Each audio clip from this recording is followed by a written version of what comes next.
Nikola Jokic, from being drafted during a Taco Bell commercial to being a two-time MVP in the last 2 years and a top 5 player in the NBA. But as we all know from past greats in this current age, like a LeBron James, Stephen Curry, Kevin Durant, whoever you want to name, once you make it to the top, everything about you will be microanalyzed to make you seem more overrated than people make you out to be. And that can't be more true than this year, with Nikola Jokic threatening to become the first player to ever achieve a three-peat MVP run since Larry Bird in the 80s. But in the case of Nikola Jokic, his case for a third straight MVP is as strong as it can be. 50-win season on one of the top teams in the West, and near triple-double average in efficiency, only rivaled by Wilt Chamberlain. For the majority of the season, he was clearing ahead the leading MVP candidate. However, for the last few months of the season, the NBA media has seemed to change the narrative over and over again to support someone else winning the MVP. And it has been done in the weirdest ways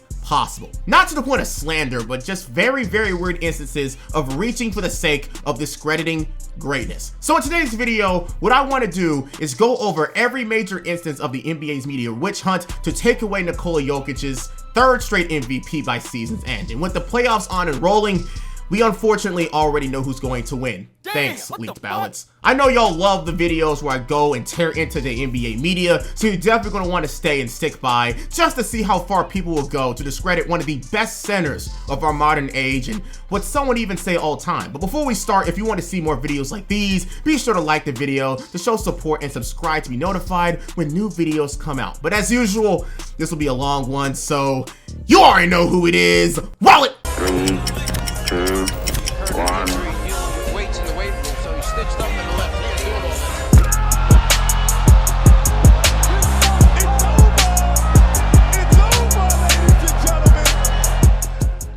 I've said this plenty of times on this channel, but for the new people, I will say this again. Growing up as a kid, I told myself if I didn't make it as a professional basketball player, which was obviously not going to happen, I wanted to be on ESPN as an anchor and be known as one of the best speakers in the sports world. But as I got older and went into college specifically, there has been a huge shift that absolutely turned me off from the sports world, which, funny enough, is why I created this channel today. But as I continue not to keep up with the mainstream sports media, whether it be Fox, ESPN, or whatever else is out there, I am always alerted by my casual scrolls on Twitter and by my Discord server, which you should join, by the way, by my members when someone in the media says something totally stupid or absolutely weird that makes you wonder why it was said in a sports commentary setting. Which brings me to today's subject, the slander of Nikola Jokic's MVP-worthy season. Never would I ever think a person who's being compared statistically to one of the most dominant players of all time, Wilt Chamberlain, and hear so many people talk down on him. So as I said, let's just go clip by clip and let's just see what type of things are being said about Jokic. And let's start off with how his dominance is being downplayed from a scoring standpoint. Okay, I can't. I have nothing to say about Giannis. I have nothing to say about Kevin Durant and Steph Curry. I can't do it. I got nothing to say. Jokic, though? Are you going to take Jokic over Kyrie Irving, Jokic over Luka Doncic? Like, these are two of the most prolific scoring guards the game of basketball has ever seen. I know it's not equating to winning. I know people are always going to say, well, look what Dallas is going on, and these guys can't win games. There's a lot of other issues in Dallas other than these two players. But, JJ, watching Kyrie Irving play, you can't tell me there's a guard or anybody that can stop Kyrie Irving on an island by himself. Luka Doncic, one of the most prolific scoring guards at 6'7", who can get anywhere he wants to go on the floor. Even though you might think he's slow, nobody's stopping with the way he maneuvers to the bucket. I would replace Joker with one of those two guards. But you're leaving Embiid on. Jay Williams, Jay Williams, Jay Williams. I would only expect one of the best college basketball players ever to be able to appreciate a great center. Yes, Kyrie Irving and Luka Doncic both produce amazing numbers-wise at their position, with one of them being the second place holder of the scoring title, and Kyrie Irving being one of the best scoring creator guards ever. But with Nikola Jokic is averaging a modern 24 points a game this year on 63%, while being placed 8th place in the NBA at field goal percentage, while also more impressively only having 60% of his shots being assisted from others, while others in this category go all the way up to 76%, with the leader in field goal percentage, Nick Claxton. Mason Plumlee being 79% of his shots being from assists, and Rudy Gobert with 74. Nikola Jokic also converts on 72% of his shots in the paint, which only Embiid shoots better than him if you consider volume shooters. 50% of his mid-range shots are going in, and one of the most efficient paint scorers in the NBA in back to the basket attempts. Add that on with a knockdown three-point shot, and unfortunately I have to mention it despite the detractors that hate advanced stats, but he legit has the best true shooting percentage of the season and the 5th highest true shooting percentage of all time. That sounds like he is quite impossible to guard as a player. Just because Kyrie Irving and Luka Doncic seem more impossible to guard due to their high scoring number explosions and highlights does not mean Nikola Jokic isn't also in that same realm in a more modest manner. With 24.5 points per game, he ranks 18th in the NBA in scoring per game, but out of the top 20, guess who's by far the most efficient in that route? Nikola Jokic, and by far. Sounds like an impossible player to guard. Now, granted, the only defense I can give people who want to support Jay Williams on this point is the fact that Jokic doesn't seem to take that many shots, unlike people who are deemed as more dominant. But if he doesn't have to score 30 points a game to win games, I do not see a problem with it. Nikola Jokic is hard enough to guard as a player, considering you don't know if he's going to pass it to a place that no one else can see, or what assortment of moves he will have for you in the post or in the paint. And the numbers speak for themselves, but I already made a video about how the glitz and glamour of highlight culture has affected the basketball world in its entirety, but I didn't expect Jay Williams to be affected by that himself. But if downplaying his offensive dominance isn't enough, let's go one step further. One of the biggest clowns in the ESPN ranks in Kendrick Perkins has done much worse and have said much worse about Jokic. And I will say it again. I truly do believe ESPN pay these people to say the stupidest stuff on purpose, or they just do it for themselves for money. Because rarely do you ever see someone who lives and breathes basketball as he did, being in the NBA since he was 18 out of high school, to say stuff that just seems so wrong. But I digress, because I will never know if my speculations are true or not. But before we get into the main thing that started up this controversy that had the NBA in a chokehold, let's talk about some of his other horrible opinions on Jokic. So you know what we had to do. We have to bring Kendrick Perkins back into the mix. No, we don't. We absolutely do, because today is Perk's Defense Day. Yes, and this is the, what is it, the law company of Perkins and Perkins? He's forward for defense, right? Whatever you wait. Perk, you whatever you want to call it. Perk, you've been attached to this narrative, though, with Jokic over the last week, stat padding, all that type of stuff. But we all know that you're not afraid to call out a player. You're not afraid to poke the bear. It has worked with your previous Celtics takes. But what is your response to Nikola Jokic, his 100 triple-double, and this notion of stat padding? Well, first of all, congratulations to him, Ari. Second of all, a hit dog will holler. And I'm not telling any lies. And Shanae and Richard, if you sit up there and disagree with me that these things don't take place in the locker room or on the floor at times when guys are reaching certain milestones or having a chance to hit double-doubles or triple-doubles, then y'all not being honest with yourselves. I've been part of locker rooms, and I was one of those guys as well. And it's okay. It's okay. It's no knock on Jokic and what he brings to the table. We're not saying that he's not one of the most skilled bigs to ever play the game of basketball. But I do recall when Russell Westbrook was averaging a triple-double for 4 years when he was doing it, it was a lot of, hey, man, look at Steven Adams boxing out and Russ going to grab the rebounds. And it's okay. Like, it happens. Let's not act like it don't exist in the NBA world. Okay, Richard, what are your thoughts? I think Perk's entitled to his opinion, even if he's wrong. I think will you hush your mouth? All right, listen. The context behind what he's saying is different. Yes, Perk is correct. Everyone stat pads. I played with Jason Kidd, and he one of those triple doubles. If you go and look at the Nuggets and the way that they play, Jokic never gets a hockey assist. He never makes the pass that leads to the pass. When he throws that ball, they shoot the ball. And look, but this is the difference, and where I will give Jokic credit. They're 24-0 when he gets a triple-double. He should go try and get a triple-double, right? He should go try and get a triple-double, right? Because he's not hurting his team. They're undefeated. They're batting 1,000 when he gets a triple-double. Then we're going to add one more layer to this. The last time that the Nuggets weren't in first place in the West, and you see how tight it is in that middle, the last time they weren't first place was December 19th. So it's been like 2 months. So they've held the lead in first place in the Western Conference for 2 months, and every time he gets a triple-double, he wins. Yes, stat padding goes on. Is he trying to get triple-doubles? Yes. Mainly because they win every damn time he does. Okay. So, I don't understand what you're talking about. Stat padding. Ever since that term was popularized during the 4 straight years Russell Westbrook garnered triple-doubles throughout his prime in the NBA, that term went dead after Russ stopped getting them so often, so basically when he hit the Lakers. But somehow, someway, the term decided to rear its ugly head once again, and it is because the next person to almost average triple-double, Nikola Jokic, was out here gathering triple-doubles like it was nothing, and almost averaging one for the season himself, being the first ever center to almost do it. And he was only 0.2 away with 9.8 assists. And funny enough, in the last 4 games, if he wanted to go after that triple-double, he would need to get 46 assists to achieve that in the next 4 games, or in the last 4 games of the season, which he didn't do, but I'm kind of glad he didn't do it. But anyways, towards that notion that Nikola Jokic stat pads, it's pretty simple. He made the clear comparison to Russell Westbrook, who was game planning to get defensive rebounds to start the break with one of the better rebounds and stronger rebounds in the NBA, Steven Adams, where there is clear evidence of this, by the way. But compared to the actions of Russell Westbrook being game planning to get rebounds for the sake of speed and pace on breaks, to Nikola Jokic getting them is absolutely absurd.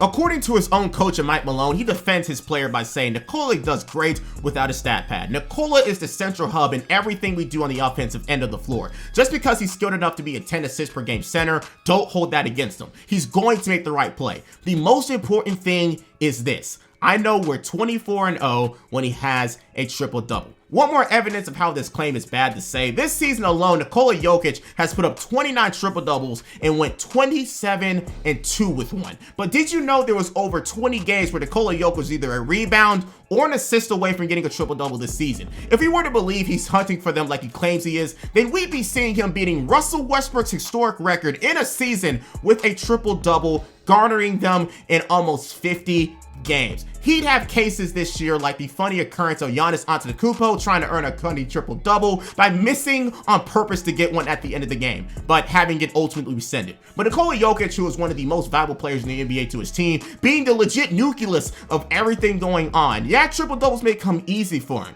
being one of the best post scorers in the NBA, the 3rd best rebounder, and of course, 3rd in assists as a center. It's a precedent to his all-around game. If he wanted to get more triple-doubles, he obviously would have more, but compared to past seasons, 29 this season only puts him 6th and the highest ever garnered in a season. And by the way, 3/4 of Russell Westbrook's seasons where he averaged a triple-double ranked higher than his. There is so much more evidence, whether towards words of mouth from his own coach, statistics that say otherwise, and much more that go against that Nikola Jokic cares about getting triple-doubles. If you really want to get specific, he himself doesn't even care about triple-doubles. He would rather have an NBA championship than an NBA MVP. The stats he gets come within the individual game he plays rather than a manufactured game plan like the person you try to compare him to in the segment I showed. But from one weird ass take, we gotta go to the one that set the internet on literal fire and really made me wonder the integrity of ESPN itself and its hosts, who in the modern day seem to have a weird history of baiting, whether it be for social justice,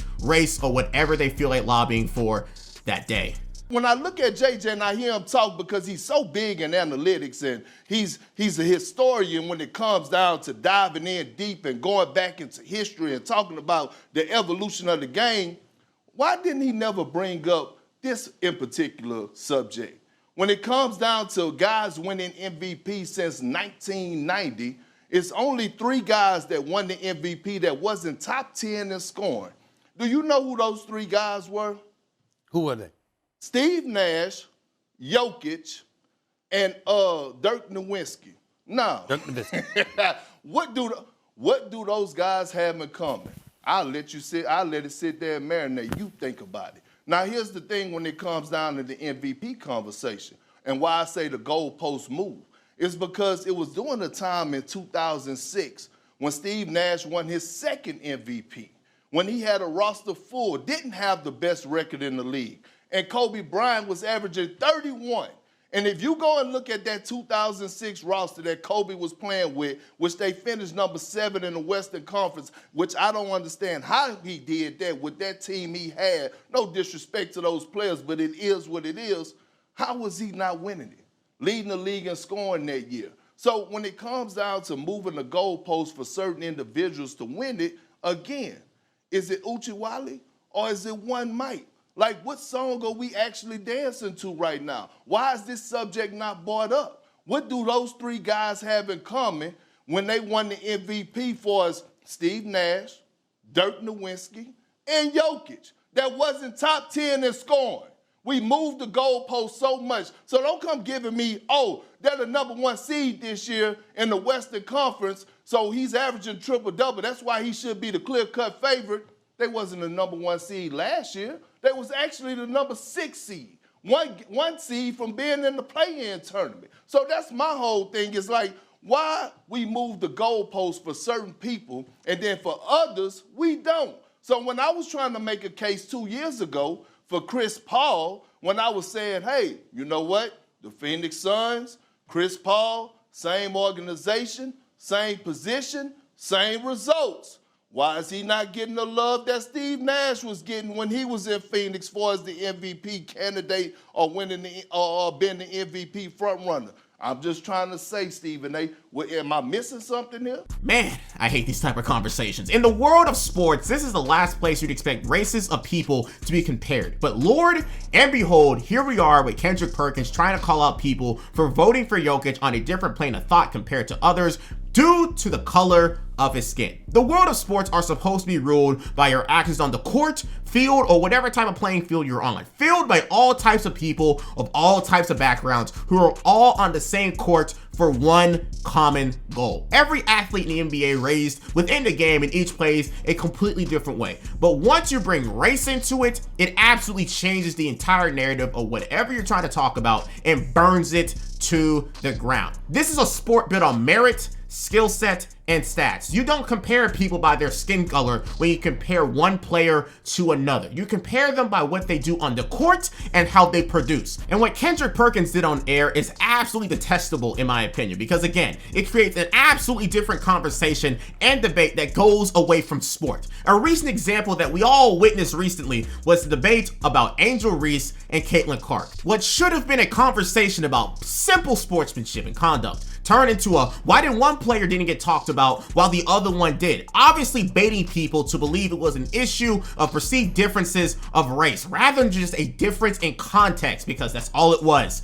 Context. One was doing it as a simple celebration on the court after a play, while the other, instead of celebrating with their team after winning an entire national championship, taunted the opposing team and followed them around for an extended amount of time that wasn't entirely called for. You see how you can bring up an issue about two different people in two different race categories without bringing in the actual race in the equation to cause an unnecessary uproar over a minimal issue. But let's backtrack to the original conversation. I will agree with Perk that the definition of an MVP has always changed on a year-to-year basis, whether due to narrative, achievement, or just playing out the obvious choice due to merit. But bringing race into the equation just isn't productive for an honest conversation of why one person would rather vote for one player over the other. To the point Kendrick made about why other players get nods over other players despite not being top 10 in scoring, well, let's look at the individual cases he spoke of. Dirk Nowitzki in the 2006-07 season, despite literally being 11th in the NBA in scoring that year, led the Dallas Mavericks to the best record in the NBA by far,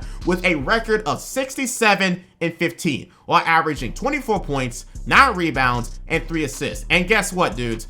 Dirk Nowitzki this year averaged a legitimate 50-40-90 shooting split. That screams MVP to me when you're on the most dominant team in the NBA while also leading your team in a historical fashion. Yeah, people like to talk about his shortcomings in the playoffs that year, but again, this is a regular season award, not an entire season award. But for Steve Nash in both of the years that he won it, again, the best players on the best team in the NBA usually win it anyway. Steve Nash in the 04-05 season achieved that by averaging 15 points and 11.5 assists a game as one of the most impactful players in the league. And he repeated the same thing the next year. But I will agree that him winning it while not being on the best team in the league that next year is kind of weird. But for the people saying Kobe should have won it, again, it's now going back and changing what the MVP means. Because instead of choosing the best player on the best team like it usually is done, you're lobbying for an MVP that was considered for Steph Curry a few years ago when he had to go nuclear just to get the 8th seed. And when it comes to Jokic in the last 2 seasons, with how the NBA has changed pace-wise and playstyle-wise, a lot more people are going to look more impressive stats-wise, causing for more MVP candidates to peak into the conversation. But at the same time, the race has been the same 3 people for the last 3 years. Giannis, Jokic, and now Embiid. I will elaborate on this more later, but I am seeing more lobbying for Embiid winning MVP just because Giannis already has 2 and Jokic just won 2 straight. And yes, even though Jokic won for his impact that he brought to his team last year, bringing them to a 6 seed, we are now seeing Jokic do better statistically and from a team standpoint. And if it wasn't for a questionable end to the season going 2-5 in their last 7 games, they would have had a better record than Embiid already has. But before anyone says anything about me, no, I wouldn't vote for Jokic this year. I am on team Giannis. All 3 of the MVP candidates are in a league of their own, but for the one that ended up in the top in the NBA, that was Giannis and the Bucks. I would elaborate more, but this ain't the video for that. So about your comment about moving the goalposts for others, aka white players, I truly don't believe that to be the case. Last place, I'd expect shit like representation and all that to infiltrate these pro sports where you actually have to have a plausible skill set to even have a chance of being on the team in the first place. And yes, I know there are people that make it to the NBA due to relationships of star players, cough cough, LiAngelo Ball, cough cough, but what I am referring to is the rank of being referred as the top player in the NBA. So to all of the clowns who have dumb opinions on ESPN and do shit to stir up trouble on purpose, I hope the money is good, because respect as an analyst in your field is not given, it's earned. Y'all can understand why I didn't want to go into this field of work anymore, right? Because this shit is ridiculous.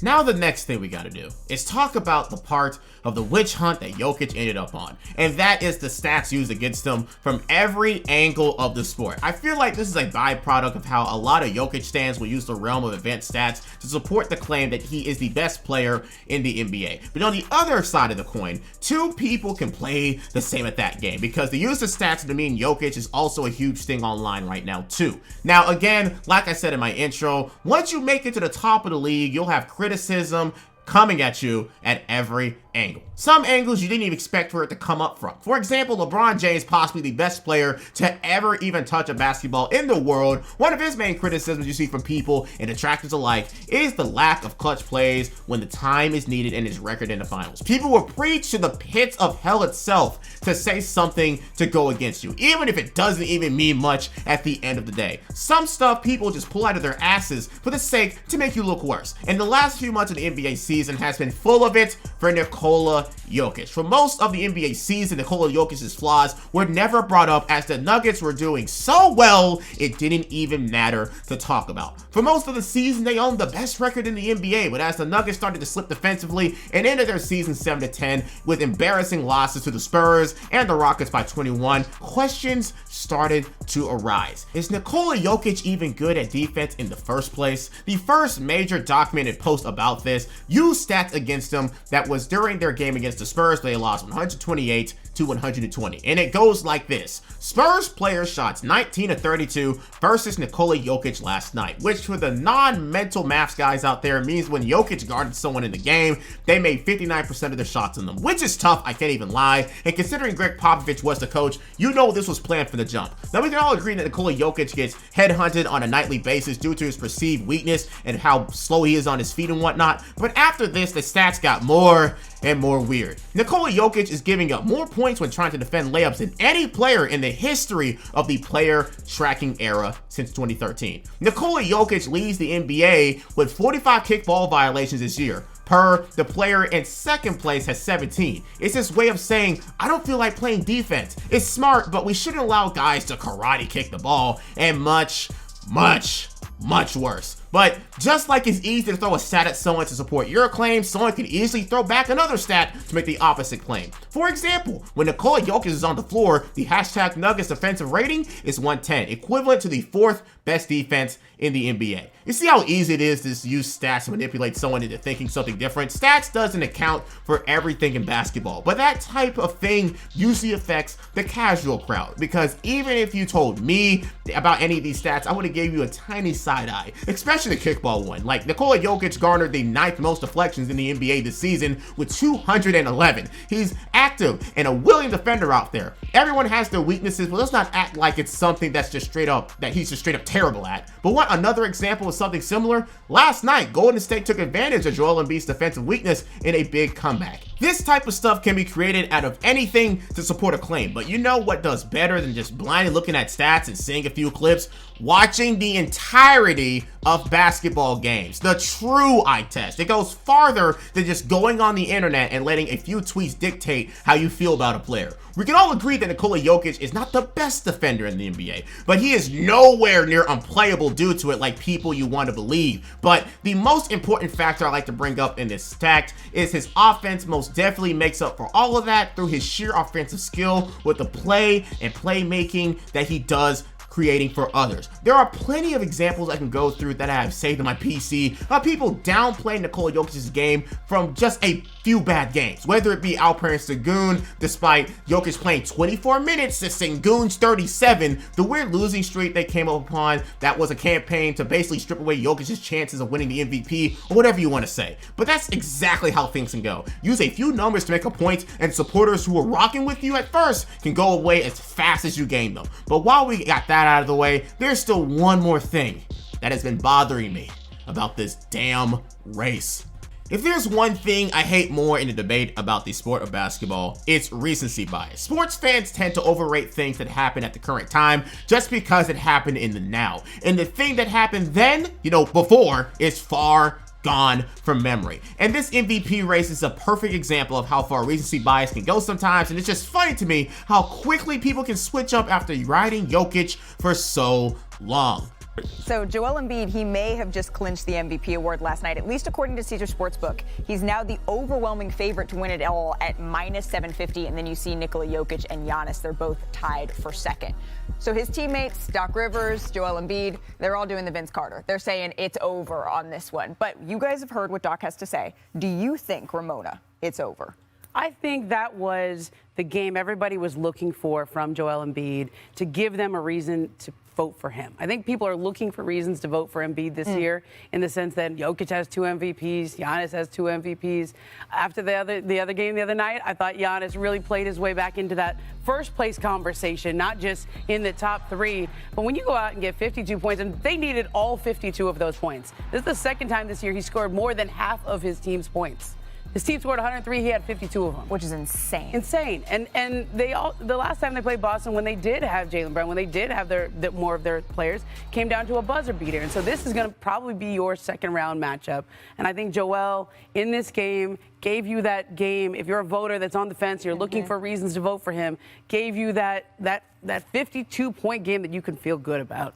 Perk looks like he's percolating on something. So what I'm hearing from the people at ESPN is all that it takes is some monster performance to garner up late MVP considerations. We've had monster performances from the big 3 MVP people, like Giannis getting 2 50-point games in January, Jokic getting a monster 40-point, 27 rebound, and 10 assist triple-double 7 days before Christmas. What tips the scale is one 50-point game from Embiid 3 games before the NBA season ended. You seriously cannot make this shit up. Do you not see how recency bias just takes over when there is uncertainty in your decision? One game at the end of the season should not be the end-all be-all towards an MVP debate. We've seen plenty of stat line of the year headlines from Jokic, Giannis, and Embiid, but because he saved up one more impressive game at the end of the season, it tips over the scales over Jokic and Giannis. I just don't see how they do it, but again, people like her make up most of sports fans with opinions like this. That's tough, Perk, because when you look and say, like, hey, these guys are all so close, we're going to just give it to the best record. I think the Bucks are the most complete team,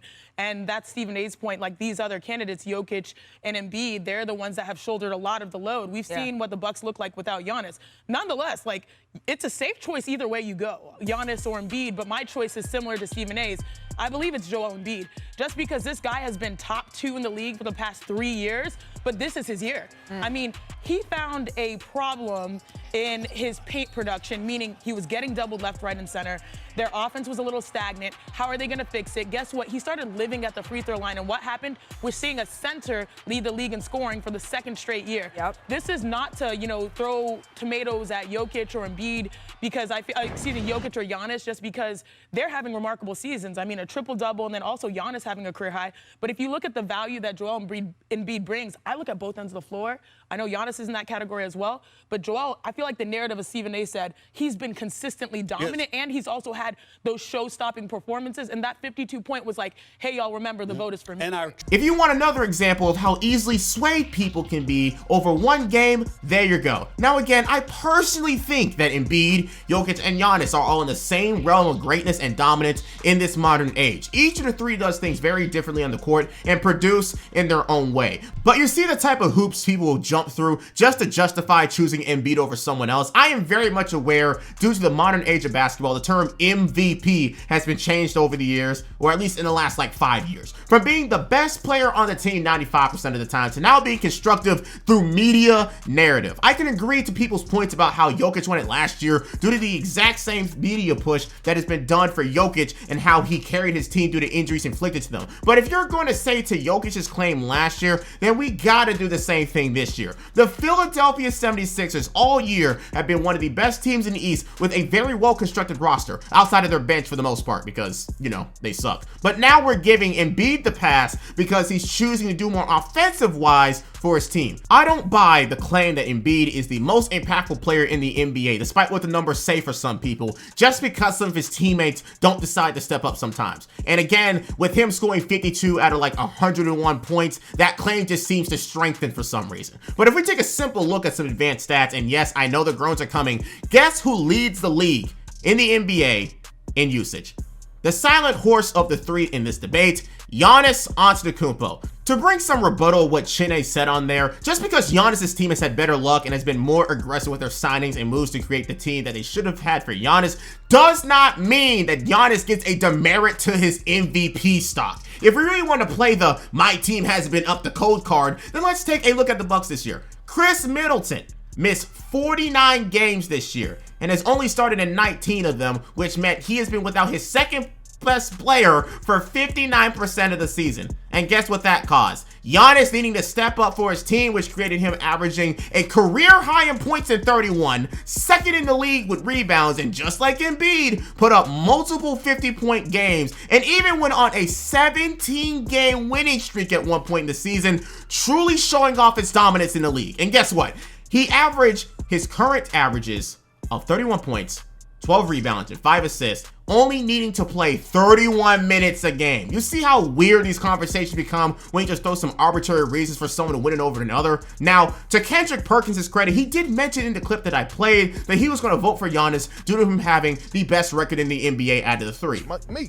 But I'm voting for Giannis because 3 weeks ago, about a month ago, all three of these guys and their teams were about 2 games apart from each other for far as having the best record in the league.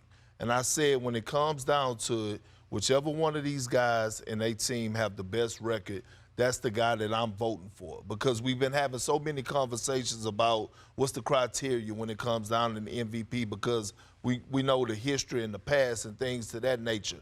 That's why Giannis got my vote.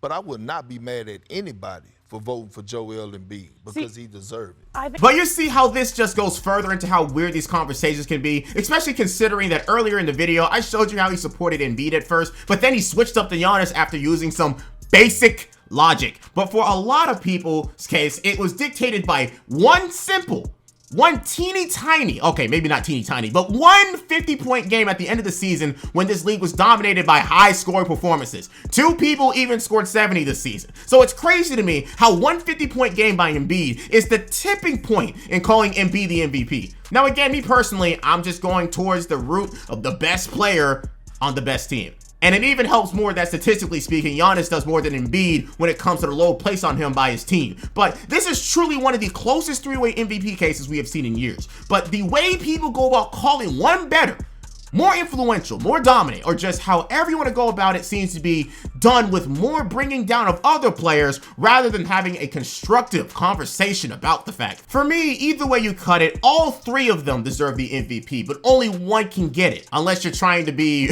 Rick Barry and trying to get a Eastern Conference MVP and a Western Conference MVP. You see how stupid these awards can get sometimes. But by the way the media is going about the MVP award this year, with people like John Hollinger saying stuff like his history plays a role here. I don't think voter fatigue is the right word to describe what I'm feeling as much as this. I don't think it's quite right that this era scoreboard would stand at Jokic 3, Giannis 2, and Embiid 0 after the last 5 seasons. It just keeps supporting people's point that this MVP award this year, 2023, going to Embiid is more of a here nigga damn MVP. 2's for Giannis, 2 for Jokic, and 1 for the odd man out, Joel Embiid. And also, that is literally the definition of voter fatigue. Y'all are looking at the new poster child for it. We can talk about how many people were robbed of a 3-peat or even more over the years of the league, but it's pretty damn obvious when there's lobbying for a new face rather than people who actually deserve it.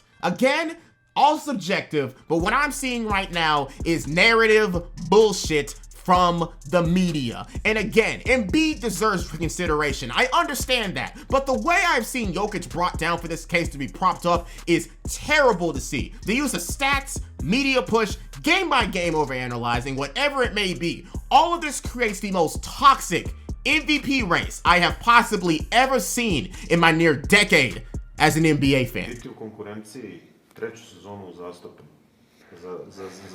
Ne moram, evo ne moram. Ne mogu više stvarno ovo. Kažeš ne možeš, ali cifre govore drugačije. Kad mi ubace sada opet u konverzaciju, sad je, kao nije odigrao. A penješ se polako. Sad je odigrao, kao, a sad znaš. Samo je Larry Bird vezao 3 za red. Neka ga, znate, neka ostane. Eto ga u Indijanu. Neka uživa. Now, as we get into the end of this video, let's recap how this MVP race ended up being in the gutters. You have a clear lead by Jokic for leading his team to the best record in the NBA for most of the season, while being the first ever center to average a triple-double due to his teammates coming back in MPJ and Jamal Murray. Then as the season winds down with that lead, the Nuggets start slipping and the media starts supporting a new person in his spot as they claim the race to be more tight than it was in months before, which was absolutely untrue. And in the end, a few underwhelming performances by Jokic and a few strong performances by Embiid with a splash of stat play by people online making Jokic seem worse than he was, especially to his impact, and you get the current race. With Giannis being the quiet third option, Jokic being put into the ground by the media, and Embiid propped up by the media with that influencing other voters who do the same, you have the current MVP race, the most toxic of all time. Now, the day I am writing this, April 10, 2023, is the deadline for voters to place their vote. We are already seeing some confirmed votes on Twitter, and as far as I see it, it is not looking good for Jokic. So as this video comes out most likely after the MVP is confirmed, at least I hope not, all I gotta say is, what dictates an MVP to you? Over the past 8 to 10 years, the term of MVP in the league has been switched up about every season. But I want to know, who would you vote for the MVP and why? And if this video comes out after they decided, are you satisfied by the ballots and the results? As these 3 players continue to get better and play in the league in their primes, the race will only stay the same between the 3. And don't be surprised if the same thing repeats itself next year. Maybe Embiid will win his 2nd straight next year. Who knows? But of course, I hope you enjoyed today's video and learned something new, as my vision for this channel is to inform and entertain. Check out my social medias for the inside life of Alvino, the channel news. Check out my Twitch where I stream weekly. And lastly, if you want to talk to your boy, there is always my Discord. But as usual, with all that out of the way, this is your boy, Alvini Linguini, saying peace.